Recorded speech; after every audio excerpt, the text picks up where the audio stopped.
Welcome to the Gay Buddhist Forum, where teachers from all schools of Buddhism offer their perspectives on the Dharma and its application in modern times, especially for LGBTQI audiences. These talks are offered freely to the world and made possible by appreciative listeners. If you would like to support our efforts to share the Dharma with underserved audiences, please visit gaybuddhist.org. There you can donate, find a list of upcoming speakers, or enjoy many hundreds of these recorded talks dating back to 1996. Good morning. Welcome back to the Gay Buddhist Fellowship. Just by a show of hands, is there anyone returning after a long absence or here for the first time? Great. We will try and remember your names as we go around, make you feel welcome. Our tradition is to introduce ourselves first before we introduce our speaker. My name is Tom Bruein.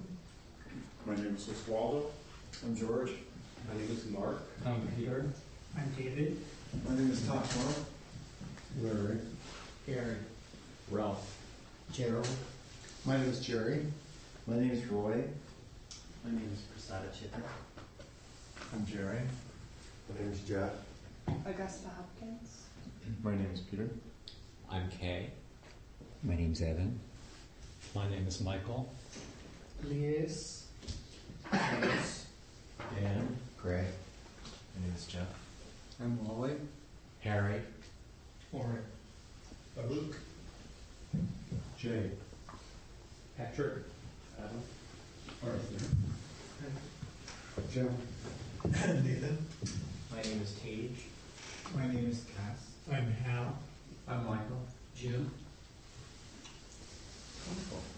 So, I have the pleasure today of introducing our speaker, Bill Scheinman. Bill has been practicing meditation since 1994 and has been teaching it since 2001. He is the author of the book Moment by Moment, Using Mindfulness to Reduce Stress and Cultivate Freedom in Daily Life. A graduate of the mindfulness-based stress reduction teacher training practicum, he teaches 8-week MBSR classes in San Francisco and Berkeley, as well as workplace courses and day-longs on mindfulness and stress reduction. He is a graduate of the Dedicated Practitioners Program at Spirit Rock Meditation Center and is a member of the board of the San Francisco Insight Meditation Community. Bill, welcome. Thank you, Tom. Great to be here again, everyone. It's always nice to be invited to share the Dharma. It's one of my favorite things.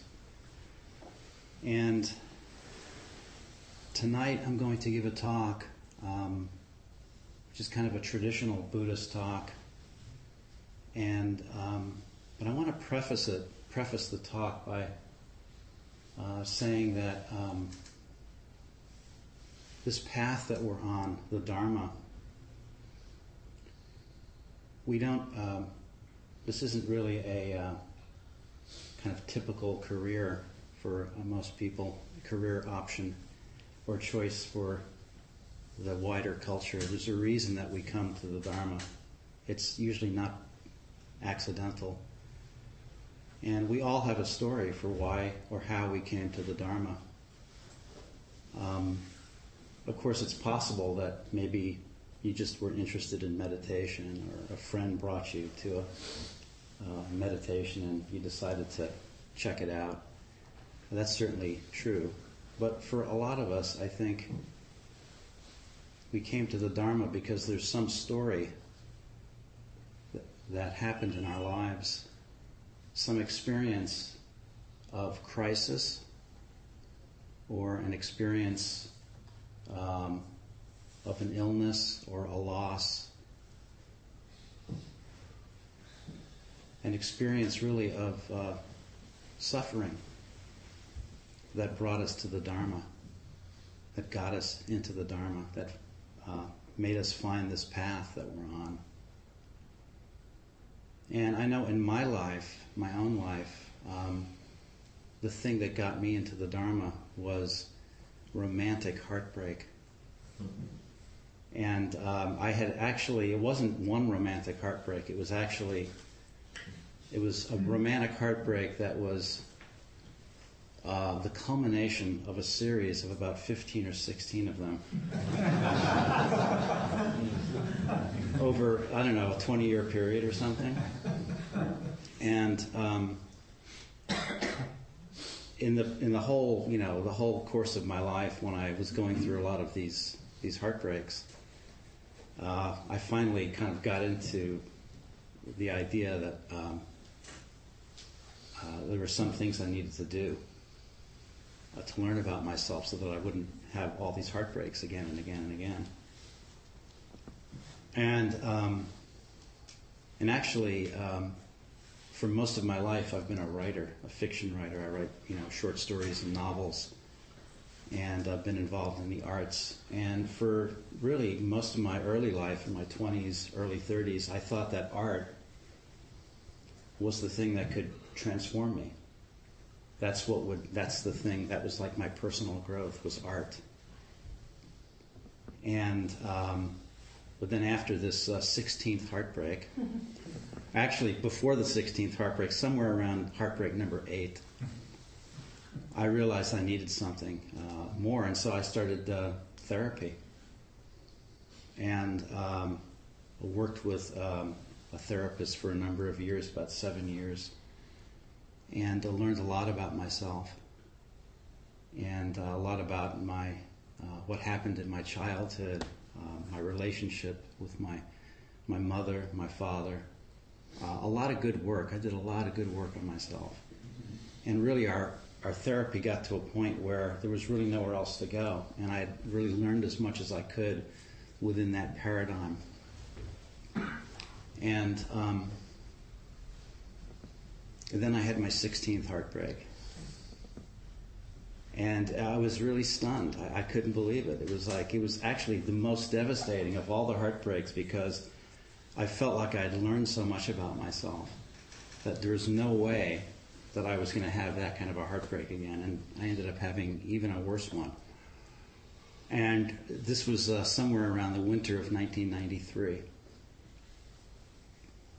And I knew that I needed something other than the therapy paradigm to transform myself, to transform my relationship to suffering. And I was, that last heartbreak, that was just like the straw that broke the camel's back. And I just had to do something other than what I had been doing, which was therapy. I felt like I needed something else. And my heart and mind were totally open to finding something different.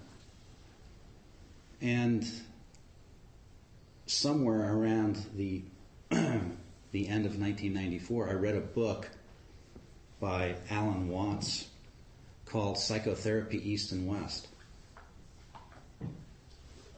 And that's really a great book. It's kind of the relationship between Western psychology and Eastern spirituality, or specifically Buddhism.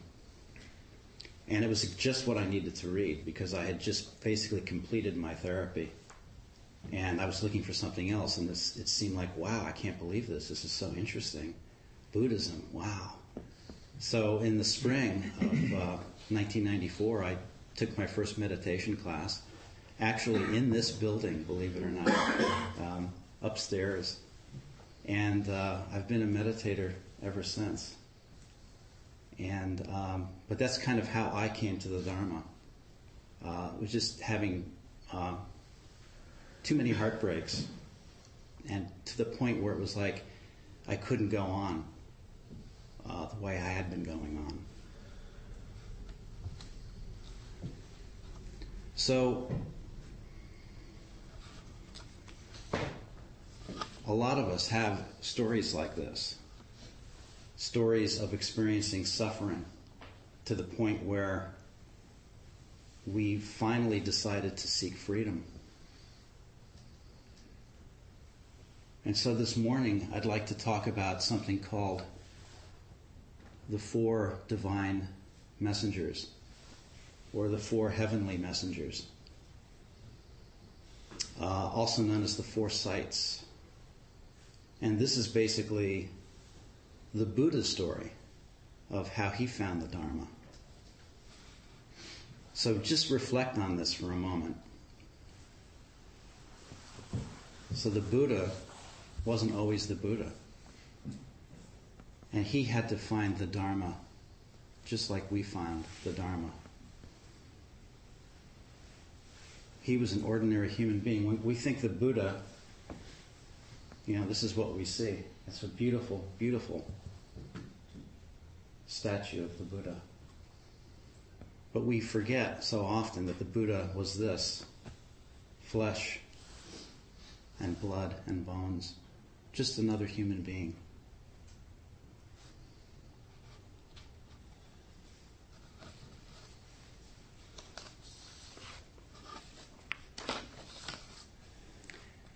So the Buddha also had a very deep experience of suffering, of dukkha, the Buddhist word for suffering. And it was so profound, in fact, such a profound experience of dukkha, that he ended up leaving home, leaving his wife and child, leaving everything he knew. And luckily for us, he found the end of suffering. He realized the Dharma. And so because of the Buddha's experience of suffering, his profound experience of suffering, we're actually sitting here today. Which is kind of amazing. He had that insight, and 2,600 years later, here we are, practicing the Dharma together.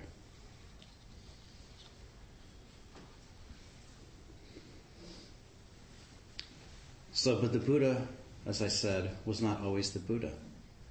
Before he was the Buddha, he was a man named Siddhartha Gautama. And Siddhartha was born into a world of wealth and privilege. He was the son of a man named Suddhodana, who was a very wealthy leader of the Shakyan clan in what would now be modern-day Nepal. And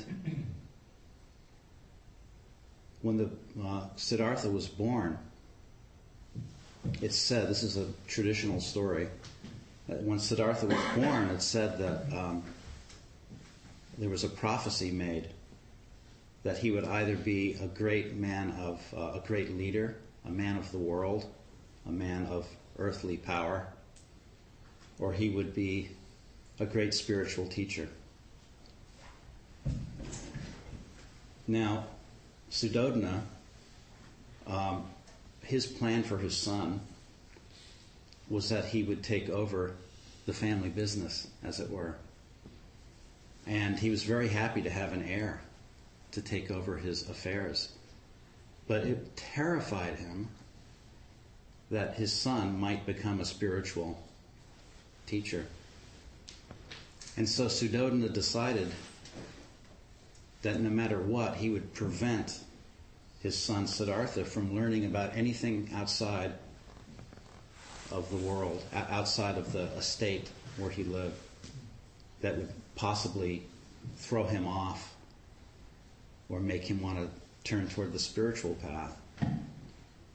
And he decided to protect Siddhartha, protect his son from all the unpleasant experiences in life. He forbid him to go to the nearest town, Kapilavatthu, because he didn't want Siddhartha to see any of the roughness of the world in that town. And he basically coddled his son for years and gave him everything he wanted and really spoiled him.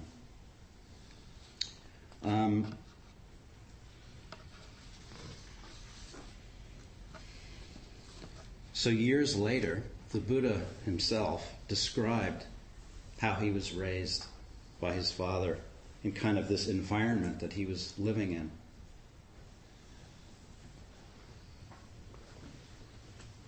And he's addressing the monks that he was with. Monks, he said, I lived in refinement utmost refinement, total refinement. My father even had lotus ponds made in our palace, one where red lotuses bloomed, one where white lotuses bloomed, one where blue lotuses bloomed, all for my sake. I used no sandalwood that was not from Varanasi. Varanasi is a big city in India, and in those days it was kind of like the Beverly Hills of India. It's like all the good stuff came from there. My turban was from Varanasi, as were my tunic, my lower garments, and my outer cloak. A white sunshade was held over me day and night to protect me from cold, heat, dust, dirt, and dew. And then he goes on. I had 3 palaces, one for the cold season, one for the hot season, one for the rainy season. During the 4 months of the rainy season, I was entertained in the rainy season palace by minstrels without a single man among them, and I did not once come down from the palace. And he goes on, whereas the servants, workers, and retainers in other people's homes were fed meals of lentil soup and broken rice, in my father's home, the servants, workers, and retainers were fed wheat, rice, and meat.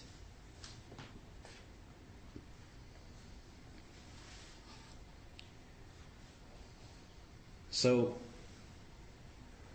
Siddhartha, this young man who became the Buddha, was living a really hedonistic lifestyle, was really having fun.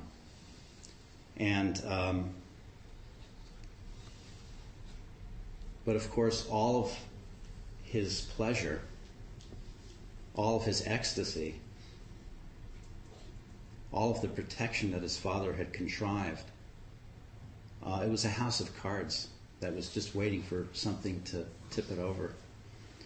And what ended up happening, according to the traditional story, is that Siddhartha eventually got curious, and he decided to go into the town. And when he went into the town, he saw 4 sights. And sometimes the story has him seeing the 4 sights at the same trip. Other times he took 4 separate trips and saw each of the 4 sights separately. But what basically happened is he went into the town, and just to see what the world was like. And the first thing he saw was an old man. And I'll read from one account. And he's going through this town, kind of taking a tour of the realm. And he's with a driver named Chana, sometimes described as his charioteer, but probably driving some sort of a cart. As the young prince was going through the streets, all of a sudden, from a small old hut beside the road, out came an old man with long silver gray hair, wearing very old, torn, and dirty rags. The skin of his face was dried and wrinkled. His sunken eyes were dim, and he was almost blind. There were no teeth in his mouth. He stood up, trembling all over, almost bent over double and clutching at a shaking stick with 2 bent and skinny hands to save himself from falling. So Siddhartha saw this old man, and he asked his driver, he went, "What's that?" And he had never seen an old person before. And the driver told him, well, that's just someone who's gotten old. And that's just what happens. And Siddhartha said, "You mean my father's going to get like that?" And the driver said, "Yes." And he says, "I'm going to get like that?" The driver said, "Yes, even you will get old."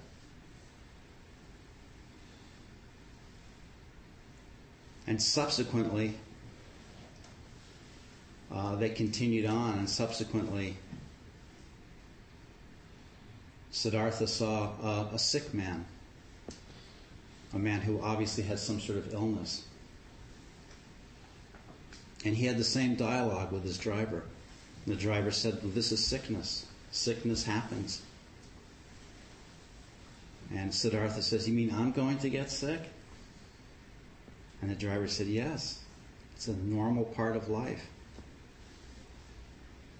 And then, still later, he saw a dead man, a corpse being prepared for the charnel ground. And again, he asked his driver, and his driver told him that is a dead person. And Siddhartha absolutely couldn't believe it. I'm going to die? My wife and family, they're all going to die? And it's just kind of an amazing thing, but he was kind of in this childlike bubble. And suddenly that bubble was burst by these first three sights. And when I was writing this talk, I reflected on something that happened when I was 5 years old. When I was 5, my parents got divorced. And my mom took me and my brother into Manhattan, and that's where we were going to live. We were living in New Jersey, and then the divorce happened, and we moved to Manhattan.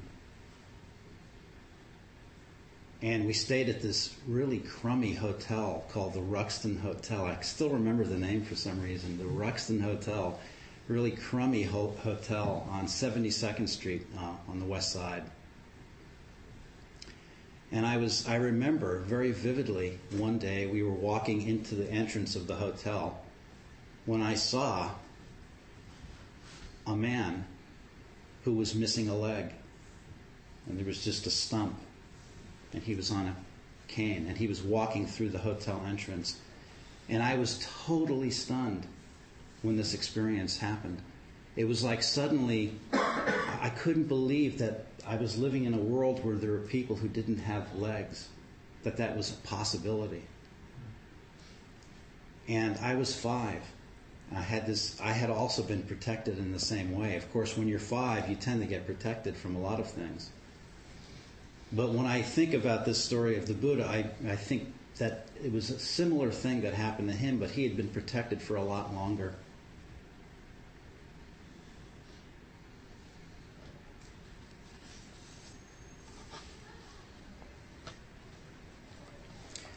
But Siddhartha saw a fourth sight as well.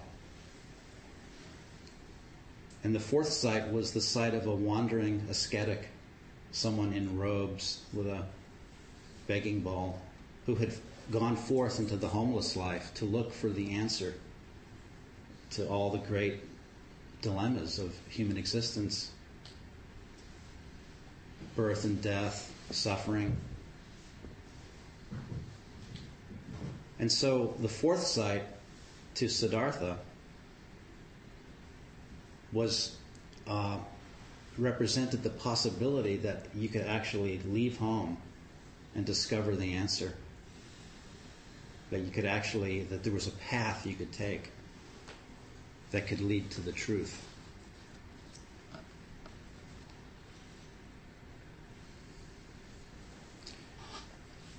So really, and shortly thereafter that, Siddhartha left home. And 6 years later, he attained enlightenment and became the Buddha. But when he saw those four sights, the first three sights, what was really happening? What was really happening was he had his first experience of suffering. Very strong experience. And it's not just suffering, but he had an experience of what the Buddha later called the noble truth of suffering. It wasn't just suffering, it was the noble truth of suffering. I want to take just a little detour and talk about the difference between suffering and the noble truth of suffering.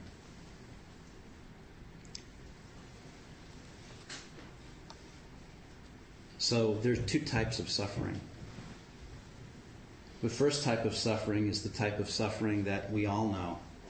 The suffering where we are identified with our experience, where we are caught by the experience, where we're reacting constantly out of habit. This is the suffering that leads to more suffering. It's like we're on a treadmill, or we're caught in a maze and we can't get out. The second type of suffering is the suffering that leads to freedom.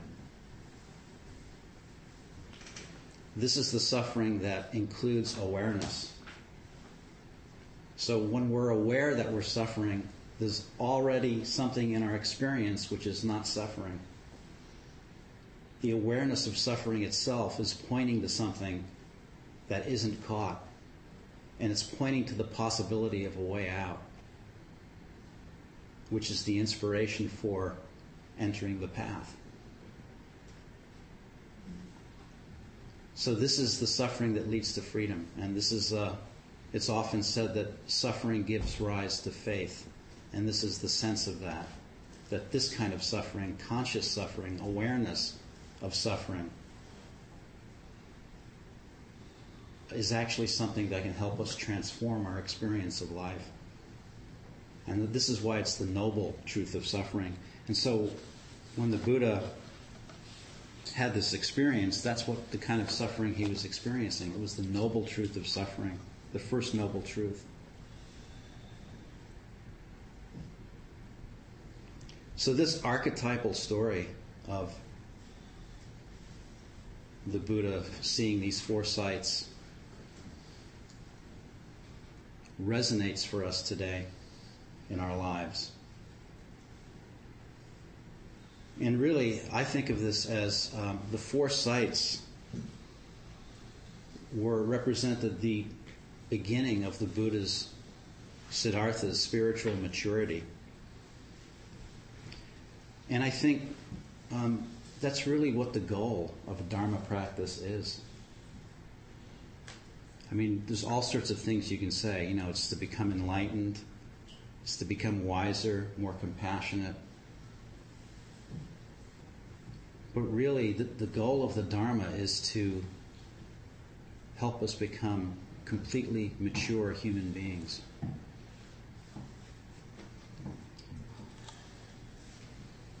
So one aspect of this maturity is that we begin to see that our likes and dislikes are not the beginning and end of the world, that there's more to life than just our habits, that there's more to life than the things we want and the things we don't want, that there's more to life than being enchanted, being illusioned by life and by all the good things that we strive after. At least we think they're good. So the Buddha, after he saw these sights, reflected on their meaning in his life.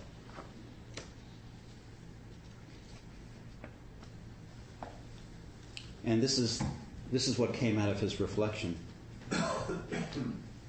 He said, "Even though I was endowed with such fortune, such total refinement, the thought occurred to me, when an untaught, run-of-the-mill person, himself subject to aging, not beyond aging, sees another who is aged, he is horrified, humiliated, and disgusted, oblivious to himself that he too is subject to aging, not beyond aging.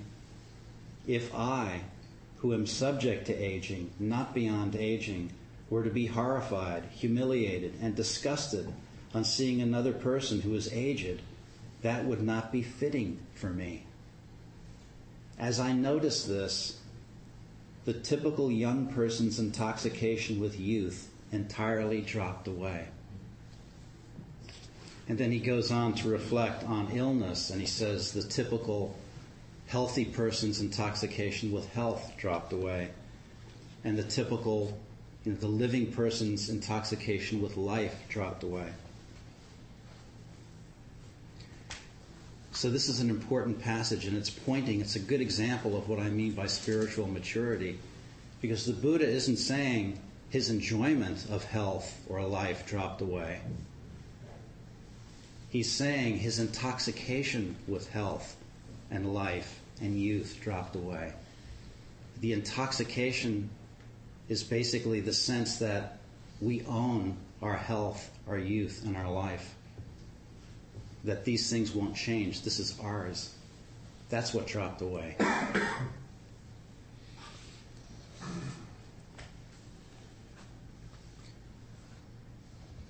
So in a sense, we're all intoxicated by our habits. We're all enchanted by our likes and our dislikes.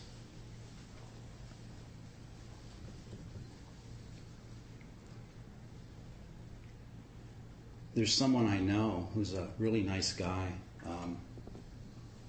professional, very solid person,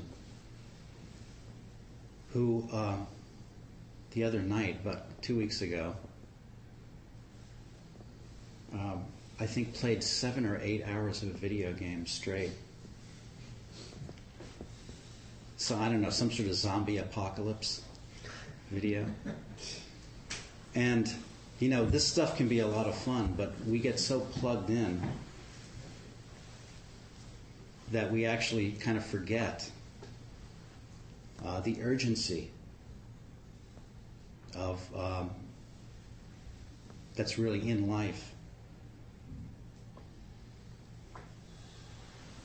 So before Siddhartha saw the four sights, he was possessed by a certain heedlessness in life.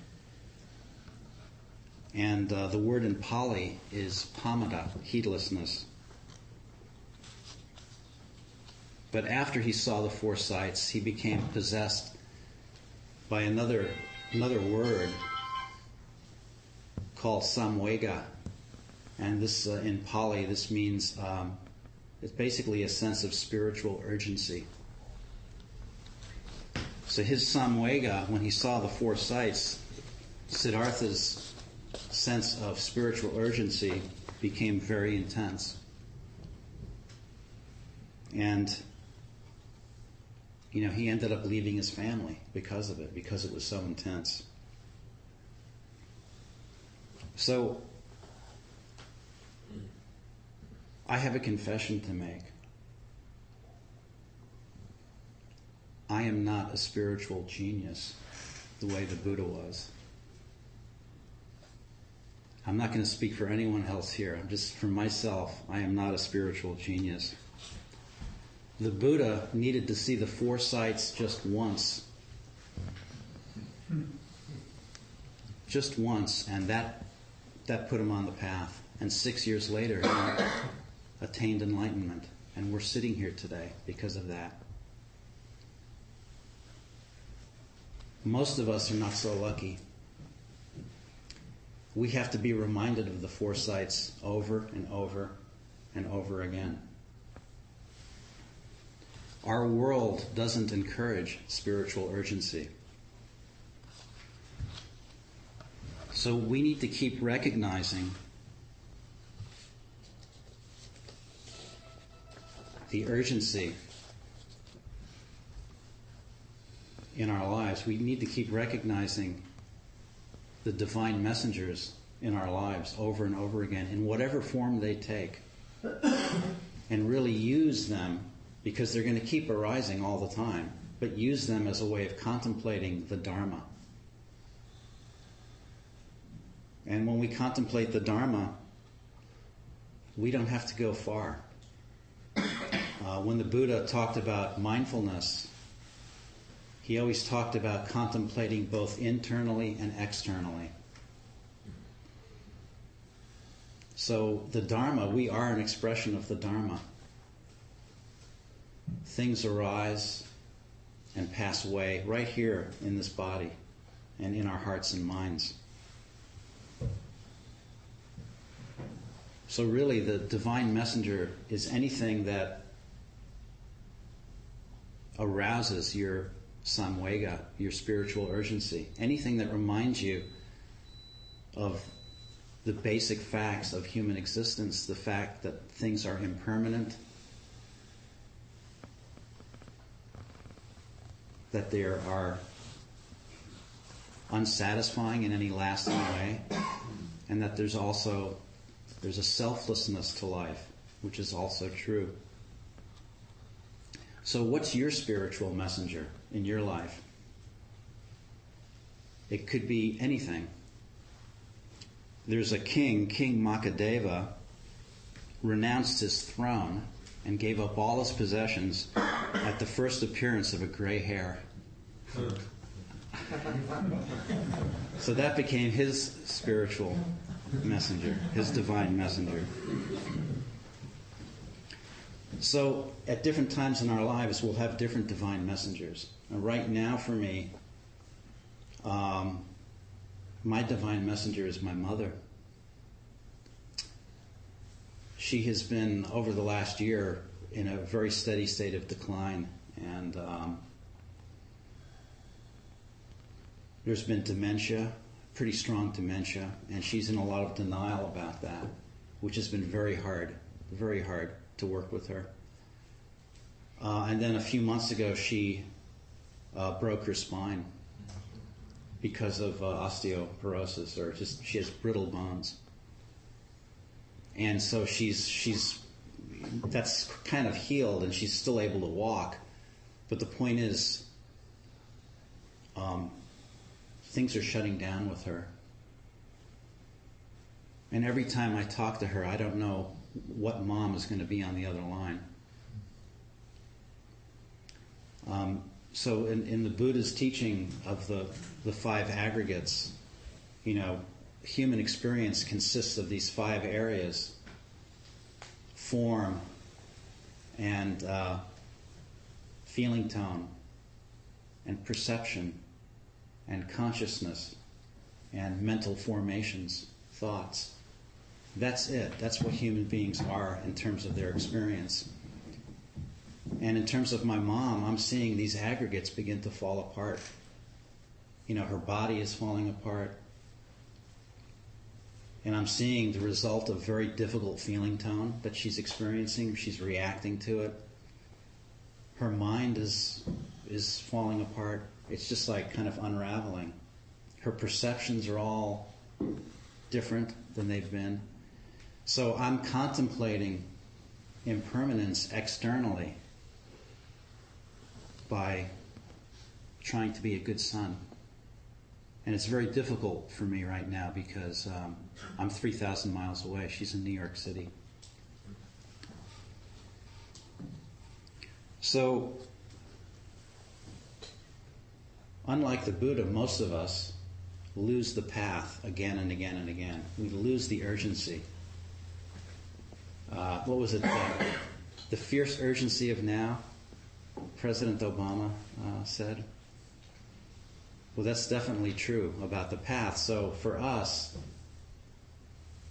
what really behooves us is to keep reminding ourselves of the way that life, with all of its impermanence, keeps showing up for us, and to keep contemplating that and really taking it in, not ignoring it.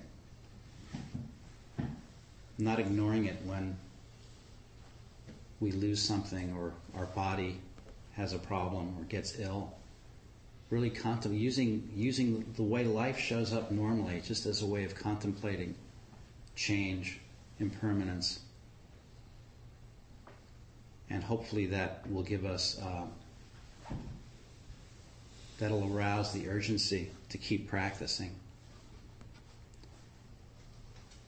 I'd like to end with a couple of quotes from Bhikkhu Bodhi.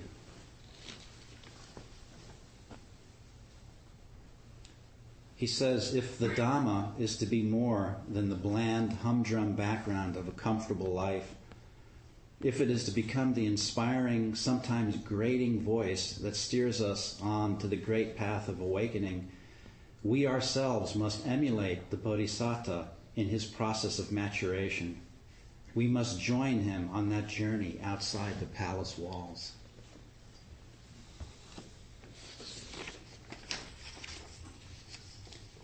And then finally, the divine messengers point to what lies beyond the transient, to a dimension of reality where there is no more aging, no more sickness, and no more death. This is the goal and final destination of the Buddhist path, Nibbana, the unaging, the unailing, the deathless.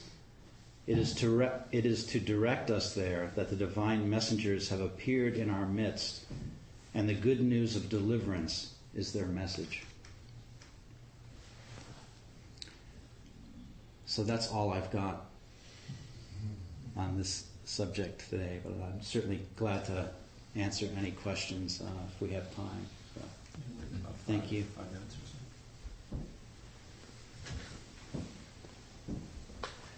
Please. I'm curious whether there's been a 17th heartbreak. And if so, whether it's been different or how you've held up. Yeah, actually, that's a fantastic question.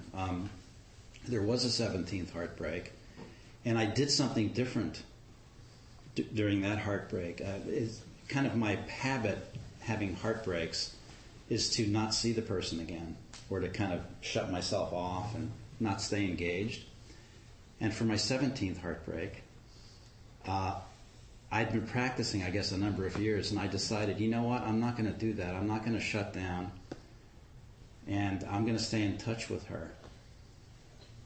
And I absolutely stayed her friend. And it's gone on for a number of years now, actually, that we've been friends. And the hardest thing about it is that every time I spoke to her, really that first year, my heart would break again just by speaking to her. But I decided that it was really important for me to stay with that grief, because there was something in that experience that was beneficial. And what I discovered is that the more I opened to my loss of that relationship, the more I began to see that the loss, the sadness, it was not my sadness. At a certain point, it ceased to be my sadness, and it simply became the sadness that's in the world. And when I understood that, the whole thing about losing a relationship, somehow everything was so much more workable when I had the perspective of the world's sadness, which is that we all experience sadness. This is a natural part of life. And then the other thing that happened during the 17th heartbreak is that because I was really practicing with the heartbreak, I also realized that there were a lot of other things that happened during the time that I was feeling heartbroken that were pleasant. So even though I was feeling heartbroken, there were good things happening too in my life.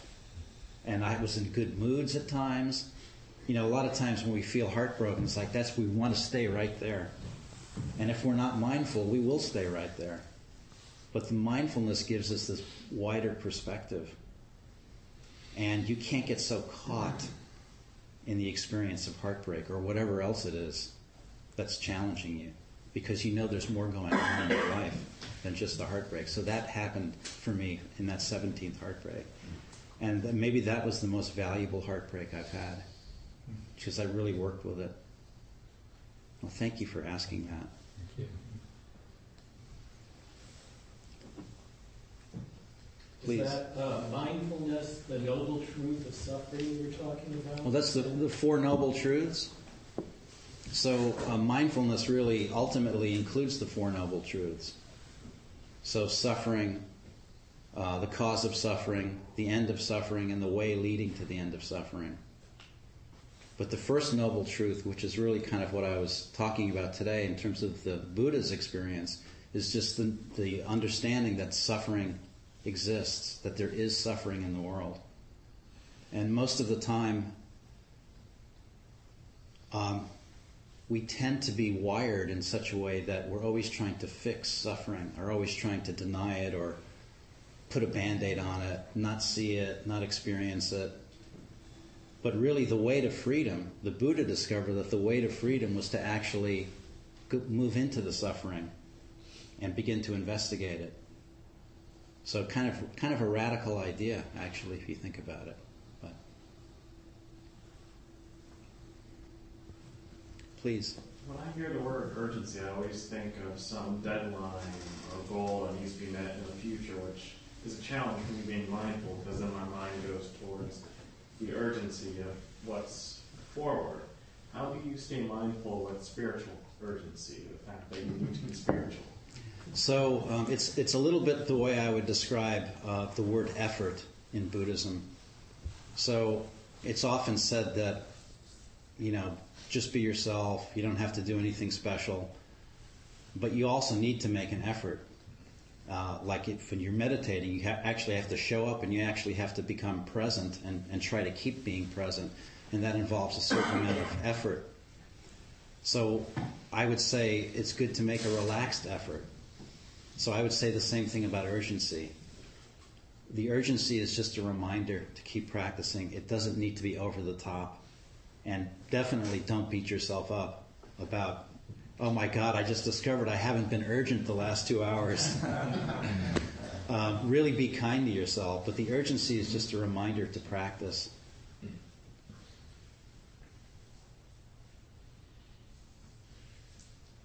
Great. Bill, thank you so much. Thank you so much.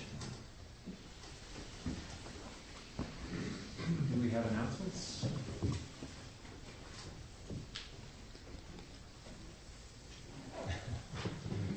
Hey, Tom, I have one, too. Oh, yes, please, go ahead. Just a very quick announcement. So I am teaching an 8-week course in mindfulness-based stress reduction starting in the fall in the Mission District, and I've got some postcards here if you'd like to take some. So I've just been informed that there are 2 spaces left in our annual retreat, which is the 4th weekend in September at Vajrapani Institute. So if you're interested in going, now would be a really good time to register with Jerry Jones there. And there are flyers out on the table, and feel free to ask me if you have any questions. Thanks. Jerry. Hi. Thanks, Phil, for coming today. It was great. my pleasure. Next week, our speaker will be, his name is Dale Borglum, and he is the founder and executive director of the Living Dying Project. So, interesting. Yes, Jim. Yeah, on Sunday morning, the 26th, we're going to have an all-sangha meeting here, and thanks will be given to people who have been in service. We will expose the inner workings of the GBF. It will be an 8-week study program. So at the same time, we're working on the plan, and they've been very special in the past. Michael. GBF continues to look for a replacement treasurer for the great guy who's been in for like years and years and years. In order to do this, it would really be helpful if somebody who knows not Excel, QuickBooks. Somebody who knows QuickBooks could come up, and because it has to be moved from QuickBooks to whoever the next treasurer is. So if anybody can do that, please let me know. We have a prospect. But that doesn't mean anyone else can't step up. Yeah, right. Prospect is only a prospect. Any other announcements? Okay, so I'd like to invite you to make our new guests feel welcome. Gary, Patrick, Adam, and Augusta. Did you raise your hand? I was here once before. Okay, wonderful. Let's gather in a circle for our dedication of merit. I'm the host. Oh, So when you're that's your very retreats, and if you drink any of the tea, you can just place your cup in the soapy water. I'm going to try to conserve water I'll wash all the cups at the end. I'll be coming around with the Donna bowls, so this will be an opportunity to be mindful with generosity. And at the end, for those of you that would like to become introduced to some of the members, we tend to go to lunch, meeting out in front about 12:30, and there's a sign-up if you want to get on to our newsletter. Oh, thank you for reminding me. I put a pad of paper out there. There's a list that you'll see. If you would like to get off the physical mailing list to help save us postage for our bi-monthly newsletter and just receive it online, or pick it up there, if you can, quite frequently, we encourage you to pick it up instead of it being mailed out. That list is out there, so please feel free to add your name.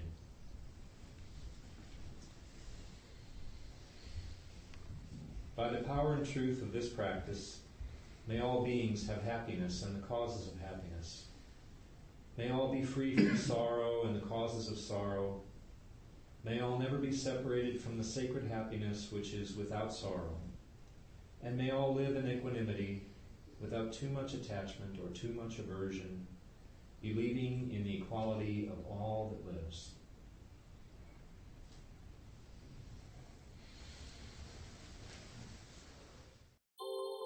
Thank you for listening to the Gay Buddhist Forum.